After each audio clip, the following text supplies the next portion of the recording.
Turning now to a new list of the best places to live in the country. U.S. News and World Report ranks 150 of the most populated metropolitan areas across the country based on affordability, job prospects, and desirability. This year, here are the winners. Get ready. Fifth best place to live is Austin, Texas. At number 4, Fayetteville, Arkansas. In third place is Huntsville, Alabama. Wow. Number 2, Raleigh and Durham, North Carolina. Yeah. Drum roll, please. Yeah. Number 1, New York City? No, it's Boulder, Colorado. U.S. News and World Report's real estate editor, Devon Thorsby, joins us now to break down the rankings. Devon, good morning. Welcome. Thanks for being here. Good morning. So Boulder, Colorado tops the list for the second year in a row. Why is it up there at the very top?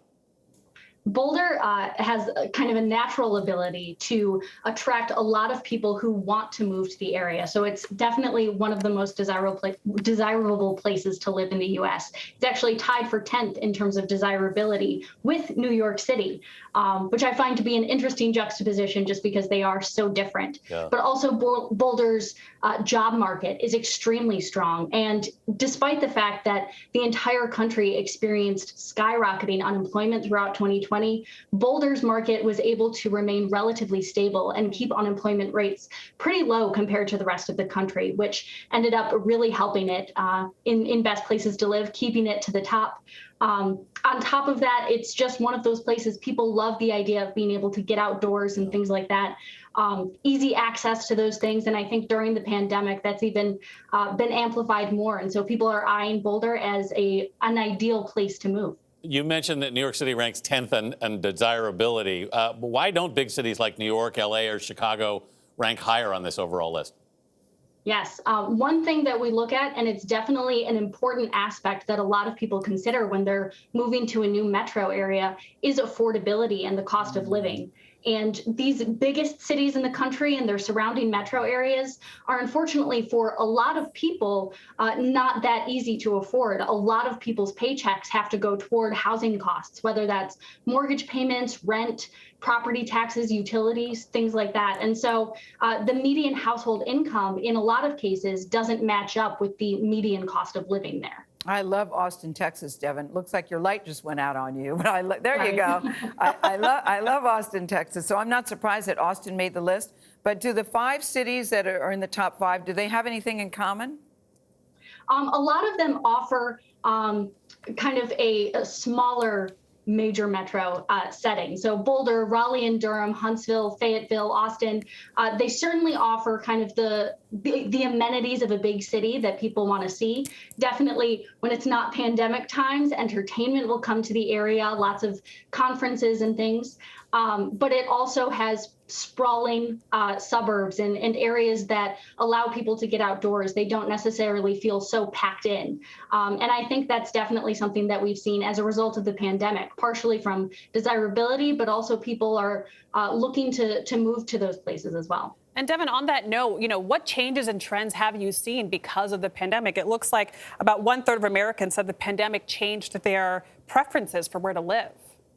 Yes, it doesn't directly, this survey that we did doesn't directly impact the best places to live rankings, but we wanted to look at kind of and be able to estimate what's going to happen in the future. And so we surveyed U.S. residents, and 1/3 of Americans say that the pandemic has changed their opinion about where they live. And 11% say that they have relocated or plan to relocate as a result of the pandemic. 57% of those people are looking to move to a less dense area than where they live now. Of course, 25%, there's still people that love the idea of city living. 25% are hoping to move to a more densely populated area.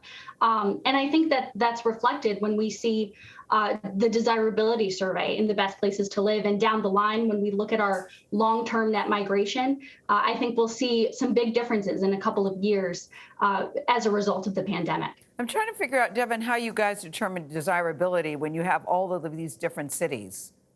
Yes, desirability is something, especially because it's the opportunity to kind of gut check what people think of metro areas. And so we conduct a survey every year asking thousands of people across the country just where they prefer to live, given the choice. We don't necessarily ask why, because I know those reasons that people give can be very subjective. It can be about the job market. It could simply be that they want to be by the beach. So our desirability survey we conduct it through SurveyMonkey. And this year we had a little over 3,600 respondents. And of course, you always see lots of beach cities, lots of Florida metro areas reaching the top of desirability. But you also see the Austins, the Boulders, the New York cities as well. All right, Devon Thorsby, thank you so much for joining us. Before you came on, you should know we all agreed you have got one of the coolest names. Yes. I just assumed you were going to be British, Devon Thorsby. It's such a nice name. I'm going to add you to the list of cool names. You and Lilia Luciano are on that. I love those names. Thank you, Devon. Thank you.